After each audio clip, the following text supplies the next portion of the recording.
नमस्ते मेरे सभी दर्शकों को। मैं हूं रणजीत बिश्नोई और आज मैं आपसे टॉप 5 आतंकवादी संगठनों के बारे में बात करने वाला हूं।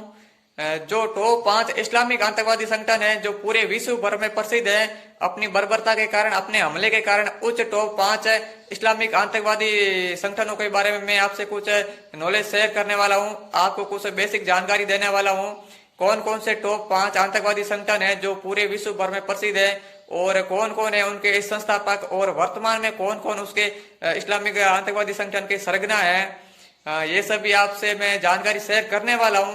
लेकिन वीडियो शुरू करने से पहले मैं आपको एक बेसिक जानकारी, मेरी मन की बात, मेरी मन की विचारधारा में आपसे शेयर करने वाला हूं कि इस वीडियो बनाने के पीछे मेरा कोई भी ऐसा उद्देश्य नहीं है कि किसी भी सही बात को गलत तरीके से गलत साबित करना या कोई भी बात को गलत बताना या कोई भी ऐसी कि हाँ ये बात सही है और रणजीत बिश्नोई इस बात को गलत तरीके से गलत बताता है। देखो, मेरा ऐसा कोई उद्देश्य नहीं है। मैं सही बात को सही बताऊंगा और गलत बात को गलत बताऊंगा, ठीक है ना। तो सबसे पहले शुरुआत करते हैं कि जर्मन के एक अखबार है वेल्ट एम सोनटेग, उस अखबार के शोध अनुसार, उस अखबार के एक रिपोर्ट के अनुसार 1 सितंबर 2001 से लेकर 21 अप्रैल 2019 के मध्य पूरे 31,121 इस्लामिक आतंकवादी हमले हुए। ठीक है ना, बात समझ में आई। जर्मन के एक अखबार है, उसका नाम है वेल्ट एम सोनटेग, जो हर साल अपनी खोज करता है, हर साल अपनी रिपोर्ट निकालता है। उस वेल्ट एम सोनटेग के शोध के अनुसार, रिपोर्ट के अनुसार 1 सितंबर 2001 से लेकर 21 अप्रैल 2019 में 19 तक इस्लामिक आतंकवादी हमले हुए थे। उनकी संख्या है 31,121 आतंकवादी हमले हुए और उनमें कम से कम 1,50,000 लोग है वो मारे गए। जो निर्दोष लोग थे कम से कम 1.5 लाख लोग मारे गए। ठीक है ना। सो अब सबसे पहले हम बात करते हैं आईएस, जो टॉप 5 आतंकवादी संगठन है उनके बारे में कि कौन कौन से टॉप 5 आतंकवादी संगठन है। सबसे पहले मैं शुरुआत करूंगा आईएसआईएस से। ठीक है, पूरे विश्व भर में आईएसआईएस आज अपनी बर्बरता के कारण, अपने कूटनीति के कारण आज प्रसिद्ध है। वो अपने इस्लामिक धर्म को बढ़ावा देने के लिए आज पूरे विश्व भर में प्रसिद्ध है। ठीक है ना। सबसे पहले आपको मैं बता दूं कि आईएसआईएस की फुल फॉर्म क्या है। आईएसआईएस की फुल फॉर्म है Islamic status Iraq and Syria. ठीक है ना। आईएसआईएस की स्थापना जो 1999 में अबू बकर बगदादी ने की थी। ठीक है, बात समझ में आई। आईएसआई की स्थापना अबू बकर बगदादी ने 1999 में की थी और वर्तमान में इसके मुख्य सरगना है अबू इब्राहिम अल हाशमी और अबू मुसाब अल जराकी है। ठीक है ना। वर्तमान में इसके सरगना कौन है? अबू इब्राहिम अल हाशमी और अबू मुसाब अल जरकावी, जो आईएसआईएस के वर्तमान में सरगना है, चीफ है, लीडर है। तो आईएसआईएस की ये कुछ नॉलेज थी। और जो वर्तमान में अफगानिस्तान की राजधानी काबुल में जो बम धमाका हुआ था, उससे आप परिचित होंगे। उसमें भी आईएसआईएस का हाथ था और जो काबुल में बम धमाका हुआ था उनकी जिम्मेदारी इस्लामिक आतंकवादी संगठन आईएसआईएस ने खुद ली थी। आईएसआईएस ने खुद ट्वीट किया था कि जो अफगानिस्तान की राजधानी काबुल में जो बम धमाका हुआ था वो हमने ही किया था। तो इस आतंकवादी संगठन का उद्देश्य मेन यही है कि पूरे विश्व में अपने इस्लामीकरण धर्म को बढ़ावा देना और धीरे धीरे करके पूरे विश्व में जो अपना इस्लामिक का जो शरिया कानून होता है उस शरिया कानून को लागू करना। ठीक है, तो यहाँ तक बात क्लियर समझ में आई। अब हम दूसरी बात करते हैं अल कायदा की। अब अल कायदा से आप लगभग परिचित होंगे क्योंकि अल कायदा के सरगना है, जो अल कायदा के संस्थापक है वो है Osama bin Laden. Osama bin Laden नाम से आप परिचित होंगे, इस नाम को आप जानते होंगे। ठीक है। अब अल कायदा जो आतंकवादी संगठन है उसकी स्थापना 1988 में ओसामा बिन लादेन ने की थी और वर्तमान में इसका सरगना है वो है अल जवाहिरी। और वर्तमान में अल जवाहिरी है वो अल कायदा जो आतंकवादी संगठन है उसका सरगना है, उसका लीडर है, उसको एक कंट्रोल कर रहा है। तो अल कायदा की घटना से आप परिचित नहीं हो तो मैं बता दूं कि अल कायदा ने 11 सितंबर 2001 को अमेरिका में बहुत बड़ा हंगामा मचा दिया था। अमेरिका में एक भयानक स्थिति पैदा कर दी थी अल कायदा आतंकवादी संगठन ने। बात है 11 सितंबर 2001 की, जब अमेरिका के एक साथ 4 वायुयानों को अल कायदा के आतंकवादियों ने हाईजैक कर लिया था। अमेरिका में 4 वायुयानों को अल कायदा के आतंकवादियों ने हाईजैक कर लिया था। पूरी तरीके से अपने कब्जे में ले लिया था अलकायदा के आतंकवादियों ने अमेरिका के 4 हवाई जहाजों को, 4 एरोप्लेन को। और उस एरोप्लेन में जो सवार थे वो थे वाणिज्यिक कृषि के कुछ सर्वेंट थे, कुछ नौकर थे, उनके WTO वर्ल्ड ट्रेड सेंटर के नौकर कर्मचारी थे, ठीक है ना। फिर अलकायदा के 4 वायुयान जो हाईजैक किए थे अलकायदा के आतंकवादियों ने, उन चारों को एक दूसरे इमारत से टकराया। एक तो सबसे पहले टकराया था जो WTO सेंटर था उन मकान के, फिर उस मकान में जो भी आदमी, जो भी लोग थे वो सभी मारे गए, और जो एरोप्लेन में लोग थे वो भी मारे गए। और दूसरी एरोप्लेन थी वो टकराई थी ट्विन टावर के। ट्विंस टावर का नाम तो आपने भी कहीं सुना होगा। तो एक एरोप्लेन को ट्विंस टावर में टकराई और ट्विंस टावर में जो भी लोग थे वो भी मारे गए, और जो टकराए जो एरोप्लेन थी उन सभी में जो यात्री थे वो भी मारे गए। और तीसरी टकराई थी वो टकराई थी वॉशिंगटन DC के पास में एक सिटी है, उसमें एक मकान के टकराई, और वो भी उस एरोप्लेन में जो भी आदमी थे सभी मारे गए। और चौथी एरोप्लेन टकराई थी वो अमेरिका के किसी ग्रामीण इलाके में टकराई, और वो भी जमीन तक आते आते गिरते गिरते उसमें भी पूरे लोग खत्म हो गए थे। ऐसे करके 11 सितंबर 2001 को अलकायदा के आतंकवादियों ने अमेरिका के 4 एरोप्लेनों को हाईजैक किया, और चारों एरोप्लेन में जो भी लोग थे सभी मारे गए, ठीक है ना। तो ऐसी कुछ अलकायदा के आतंकी कहानी है जो अमेरिका में, और इस घटना को 9/11 की घटना भी कहा जाता है। अलकायदा का भी उद्देश्य यही था कि वो भी अब पूरे विश्व में इस्लामीकरण को बढ़ावा देना चाहता है, और अलकायदा इस्लामिक आतंकवादी संगठन है, अपने जो शरिया कानून है उसको लागू करना चाहता है धीरे धीरे करके पूरे विश्व में, या कहीं भी वो जहां उस सत्ता में रहता है अलकायदा उसके परिय और चारों ओर वो शरिया कानून लागू करना चाहता है और इस्लामीकरण को बढ़ावा देना चाहता है।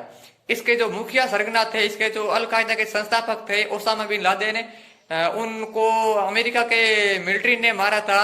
2 मई 2011 को पाकिस्तान के एबटाबाद शहर में ओसामा बिन लादेन को मार गिराया था, और ये 2 मई 2011 पूरे विश्व भर में एक ऐतिहासिक दिन था। दुनिया का सबसे खूंखार आतंकवादी ओसामा बिन लादेन को मार गिराने का ऐतिहासिक पल था। अब हम जो बात करने वाले हैं तीसरे इस्लामिक आतंकवादी संगठन की, जो तीसरा इस्लामिक आतंकवादी संगठन है वो है तालिबान।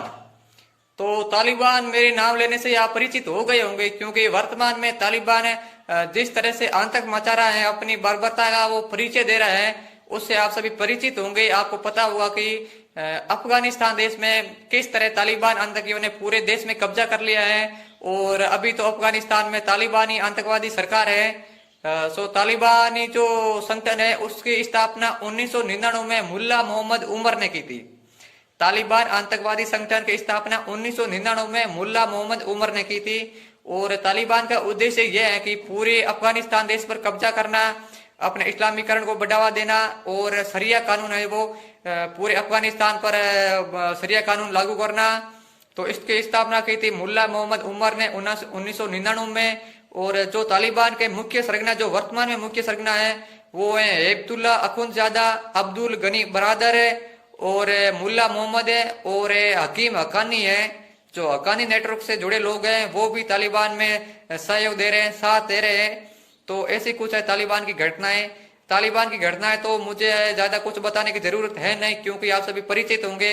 और हाल फिलहाल में वो आतंक मचा रहे हैं अफगानिस्तान में, किस तरह से एक चलते हेलीकॉप्टर से रस्सी बांध के लोगों को मार रहा है, निर्दोष लोगों को गोलियां बरसा रहा है, कभी किसी बूढ़े आदमी पे कोड़े बरसा रहा है, लड़कियों को पढ़ने का अधिकार नहीं दे रहा है तालिबान है।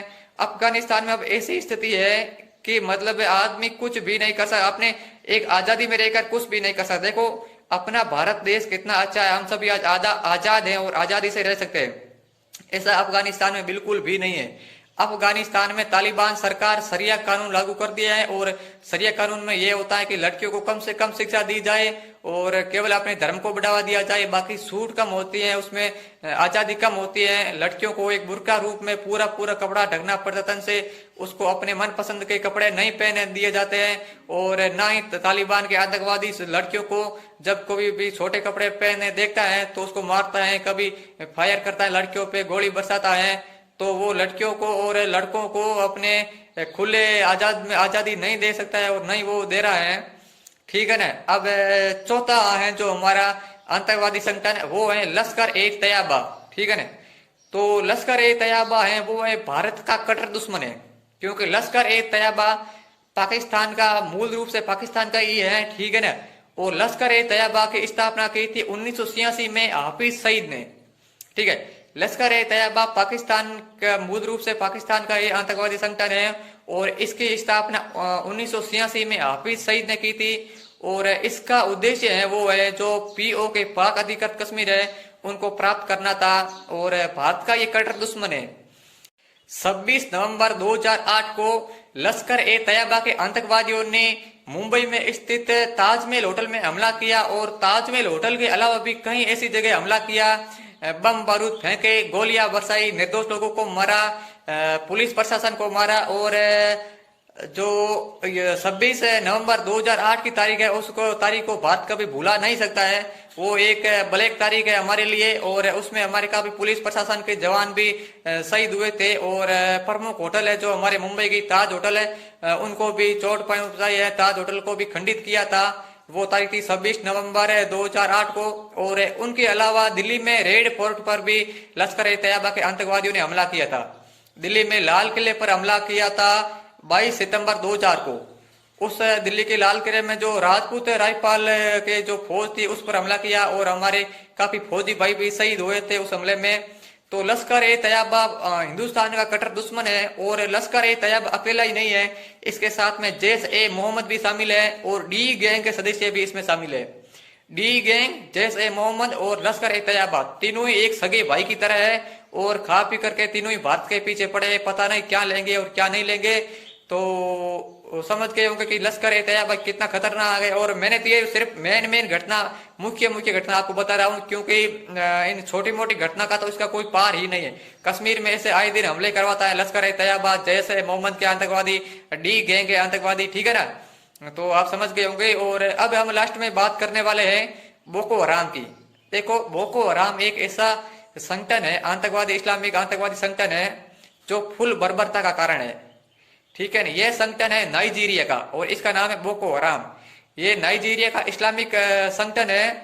इसका उद्देश्य है फुल इस्लामीकरण को बढ़ावा देना, शरिया कानून को लागू करना, और जो इस्लाम को न माने वो इसके धर्म में हराम का आदमी होता है, वो काफिर होता है। और जो इसके खिलाफ आवाज उठाता है, जो इसके खिलाफ बोलता है, वो उसकी सजा है मौत।